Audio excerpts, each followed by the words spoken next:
Question में expression दे रखा है velocity equal to A T square plus B T upon C plus T.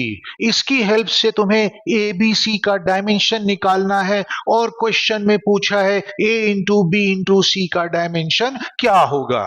अब डायमेंशनल एनालिसिस ये कहता है कि दो क्वांटिटी को हम तभी ऐड कर सकते हैं जब उनका डायमेंशन सेम हो। तो यहां पे डिनोमिनेटर में देखो c प्लस टी है, इसका मतलब c का डायमेंशन वही होना चाहिए जो कि t टाइम का डायमेंशन है। तो c का डायमेंशन कैपिटल T मिल गया। अब डायमेंशनल एनालिसिस ये कहता है कि जो लेफ्ट साइड का डायमेंशन है वही राइट साइड का डायमेंशन होना चाहिए और जितने भी टर्म है राइट साइड में सब का डायमेंशन सेम होना चाहिए, मतलब सब टर्म का डायमेंशन वही होगा जो लेफ्ट साइड के टर्म का डायमेंशन है। इसका मतलब जो वेलोसिटी का डायमेंशन है वही पहले टर्म ए टी स्क्वायर का डायमेंशन होगा और वही इस दूसरे टर्म का भी डायमेंशन होगा। अब इसको सॉल्व करके ए का डायमेंशन निकाला जा सकता है। लेफ्ट साइड में v का dimension L T minus one लिख दिया और राइट साइड में a इंटू और टी स्क्वायर का डायमेंशन कैपिटल T का स्क्वायर लिख दिया।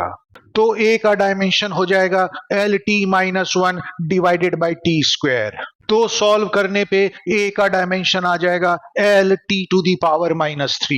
अब इस रिलेशन को डायमेंशनली सॉल्व करते हैं। लेफ्ट साइड में v का dimension L T minus one लिख दिया और राइट साइड के डिनोमिनेटर में c प्लस टी है तो उसका डायमेंशन टाइम का ही डायमेंशन होगा तो उसको कैपिटल T लिख दिया और न्यूमरेटर में b वैसे ही है और इस t का डायमेंशन कैपिटल T हो जाएगा।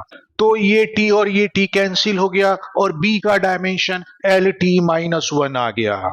अब a into B into C का डायमेंशन होगा कि तीनों का डायमेंशन मल्टीप्लाई कर लें। तो तीनों का डायमेंशन जब मल्टीप्लाई करेंगे तो क्योंकि m का टर्म नहीं है तो m की पावर 0 आएगा, l की पावर 2 आ जाएगा और t की पावर माइनस 3 आ जाएगा। तो a b c का dimension m to the power 0 l square t to the power minus 3 हो गया।